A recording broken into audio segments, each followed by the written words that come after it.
নমস্কাৰ, মই বিকাশ অসম বিল আছিল অসম কামৰূপ জিলা সমিতিৰ সম্পাদক। আমাৰ লগত সভাপতি আছে, উপসভাপতি আছে, ৰূপম দা আছে, মুকুট দা আছে, মানস আছে, এফটিকা আছে, ৰাহুল আছে আৰু আমাৰ ভুৱন দা আছে। যোৱাকালি যিটো ইনচিডেণ্ট হৈ গ'ল, যিটো বাৰ্ডিংটো যিটো ঘটনা ঘটিলে ABC নহয় জানো ABC যোৱাকালি ঘটনাটোত আপুনি ইতিমধ্যে সকলোৱে গম পাইছে, যিটো খুব বেছিকৈ ভাইৰেল হৈছে বিষয়টো।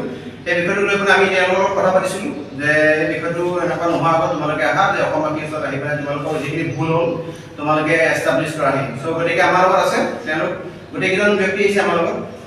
তেওঁলোকে আহি পেলাই ৰাইজক, অসমীয়া ৰাইজক এইটো আপাহতে ক্ষমা বিচাৰিছে। অসমীয়া ৰাইজক ক্ষমা বিচাৰি তেওঁলোকে অসমৰ যিটো আমাৰ সন্মানৰ সংস্কৃতি, যে তামোল আৰু পাণ লৈ পেলাই তেওঁলোকে আমাৰ ওচৰত আহিছে, যে অসমৰ ৰাইজক ক'ব বিচাৰিছে তেওঁলোকে যে যোৱাকালি যিটো হৈ গ'ল সেই ভুলৰ কাৰণে আপোনালোকে ভৰি নাথাকিব, আপোনালোকৰ নিজৰ সন্তানৰ নিচিনা লোৱাৰ নিচিনা আমি লোৱা হয়। গতিকে কথাখিনি তেওঁৰ যোগেদি আমি শুনিব বিচাৰিছোঁ। মোৰ নাম ঋতিক জিন্দল। কালি যি ঘটনাটো ঘটিছে সেইটো কাৰণে মই ক্ষমা খুজিছোঁ আপোনালোকৰ পৰা। I am really sorry for this incident. And সেইটো মই একদম ভাবা নাছিলোঁ ইমান ডাঙৰ হৈ যাব বুলি। আৰু আই এম ৰিয়েলি চৰি। মই যিমানখিনি আছামিজ চেণ্টিমেণ্টটো হাৰ্ট কৰিছোঁ সেইটো কাৰণে মোৰ ফালৰ পৰা একদম দিলছে চৰি। আমি আপোনাৰ পোৱালি নিচিনা হয়, সেইটো আপোনাৰ আশীৰ্বাদটো দি থাকিব। তামোল পাণ আগবঢ়াই দিয়ে আৰু তেখেত তামোল পাণ লৈ অসমীয়া ৰাইজৰ ওচৰত তামোল পাণ দি ক্ষমা বিচাৰিছে। আৰু এনেকুৱা আৰু ইনচিডেণ্ট নহয় চাগে তেখেত আসলে कोई प्रॉब्लम नहीं है, इंडिया तो आपका हिंदी से चलेगा।